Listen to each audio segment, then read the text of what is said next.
I think it's pretty safe to say that by far one of the most mysterious characters based within the Skywalker saga in the sequel trilogy has all to do with Supreme Leader Snoke that was first introduced in The Force Awakens by director J.J. Abrams. This is Mike Zero. Make sure to subscribe if you're new to the channel for future Star Wars content. Now, what's really exciting about Episode 9 is that we do know that this film is going to have a lot of twists and turns as well as revelations that will lead to saga-wide implications in this story that's really going to change how we view the past 8 Star Wars films. Now, these past couple of weeks or so, we've been learning a whole lot more about this film, and what's really intriguing about this movie has all to do with Snoke's identity and how it will be utilized in Episode 9. Now, specifically, what's really intriguing about all of this is that it's described that during the rewrites of the film for the months of November and December of 2018 is when George Lucas was significantly involved with adjusting the second and third acts of the script. It said that a part of these adjustments involved the retelling of Snoke's identity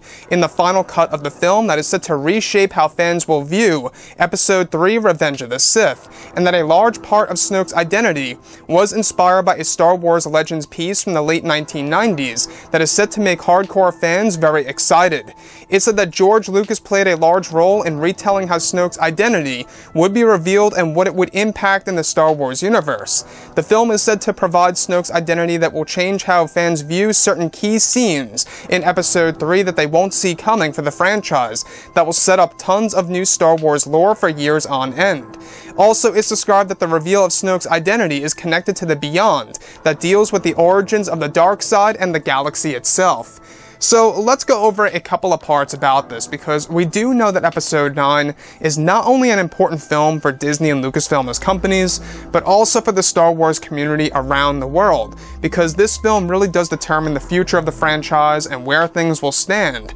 once the Skywalker saga has come to an end.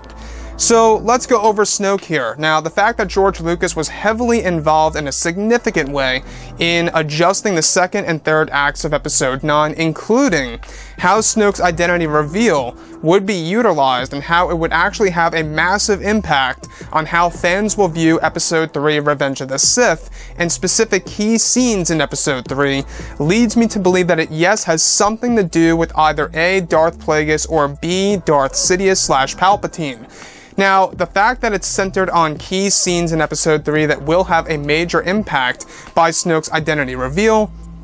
could very well have to do with the two big scenes. Either it's the moment in which Palpatine talks about cheating death to Anakin Skywalker inside of his office, just as Anakin is turning to the dark side. Or the other possibility is that this is all going to impact how we view the creation of life scene, where Palpatine is first introducing the story of Darth Plagueis to Anakin Skywalker. So the other piece that I do want to go over is how this is actually all inspired from a Legends piece. We're not quite sure if it's a book, novel, or a comic, or a video game, whatever have you, but it's said to be inspired by a Legends piece from the late 1990s of how Snoke's identity reveal would actually be utilized in Episode 9. So this speaks volumes, because this tells us that J.J. Abrams is trying to do something big when it comes to the reveal of exactly who Snoke really is, or really was, in, of course, the Skywalker saga and of course, everything beyond, and everything beforehand as well, because this character is said to be 800 plus years old.